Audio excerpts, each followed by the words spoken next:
Like and subscribe and click the bell icon to get new video updates.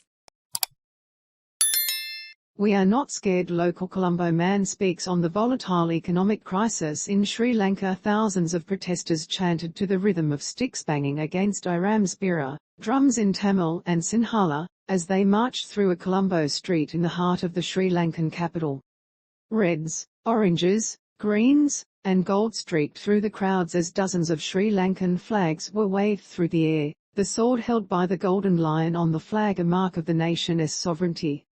Tens of thousands of Sri Lankans have been taking to the streets of Colombo since the middle of March, demanding President Gotabaya Rajapaksa resign as the island nation suffers through its worst economic crisis in living memory.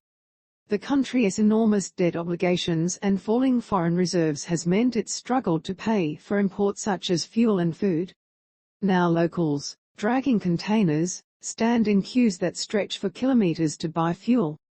The power in hundreds of homes gets cut for sometimes up to 13 hours a day because there is not enough fuel to operate generating plants.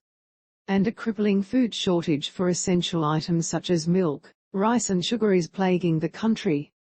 A Sri Lankan local living in Colombo, just down the street from President Rajapaksa, told 9 News what it's been like living through the crisis. Just imagine infants soaked in sweat because there is not even a fan, all the while the politicians were benefited with all the luxuries, the man, aged in his 30s, said. And he says if you bought something for Rs 100 yesterday it would be Rs 180 tomorrow. People could not take this no more, and that is when they came to the roads. The Colombo local says protesters want a set of capable individuals who are not corrupted to take over the government and punish all corrupted politicians. There is a lot the international media could do for us. If you can influence the international organizations to look into this and audit these politicians, that would be the win. President Rajapaksa declared a state of emergency on Friday, which was followed by a nationwide curfew that was implemented the next day, all to curb the intensifying protests. Thousands have defied curfew orders to continue protesting over the dire economic situation. Dozens of protesters have been arrested, and the Colombo local claims the government is doing much more to stifle protesters. What the government did was put some of their own henchmen to burn buses, throw stones at defense forces and be all aggressive, he said.